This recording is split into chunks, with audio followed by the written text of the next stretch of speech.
কবর চিৎকার দেয়, যে তার পাশ দিয়া যায় তাকে চিৎকার দিয়া শোনায়, ইন্তাকালনা মিন দারিল গুরুর। শোনো শোনো, আমরা ধোকার ঘরের থেকে বাহির হয়ে চলে আসছি। আমাদের সব সম্পর্কগুলো ধোকা ছিল, ধোকা। দেখাবো চোখে আঙ্গুল দিয়া কেমন ধোকা। এইখানে একজনও হবে কিনা আমি জানি না, প্রতিদিন 2 রাকাত নামাজ মা বাবার জন্য পড়ে, প্রতিদিন শুধু 2 রাকাত নফল মা বাবার জন্য পড়ে। আর হাতটা উঠায় বলে, মালিক এই 2 রাকাত 2 জনরে 1-1 রাকাত করে দিয়া দিও।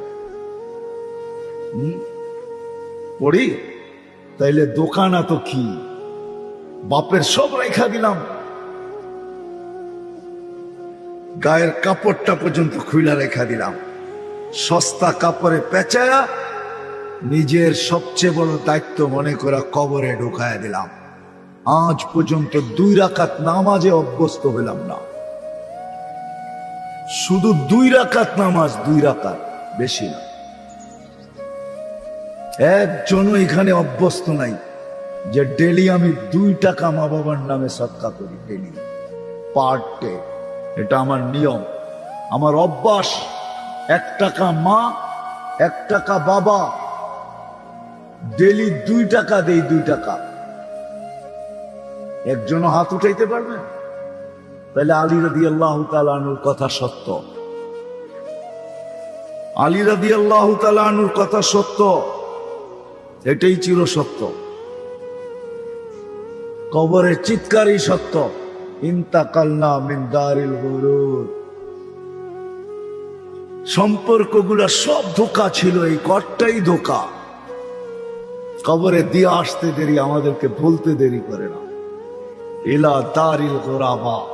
তারপরে বলে আমরা অপরিচিত জগতে চলে আসছি, এখানে কাউকে চিনি না, কেউ আমাকে চিনি না। শুধু শুধু ঘরে মৌত হইলে ফেরেশতা চিৎকার দেয় না, ফেরেশতা চিৎকার দেয়, যাহাবাতিল আমওয়াল, তোমার সব অর্জন হাতছাড়া, বাকিয়াতিল আমাল, প্রস্তুতি তোমার সাথে আছে, প্রস্তুতি। এই জন্য আমি বারবার বলতেছি, আমরা যাত্রী, যেই কোনো মুহূর্তে আমার অনিচ্ছায়, আমার ইচ্ছা ব্যতীত পরিসমাপ্তি ঘটবে, যেই কোনো মুহূর্ত আমাকে উঠায় নিয়ে যাবে। রাগ হয় না, রাগ হয় না। নবীজি আদর্শ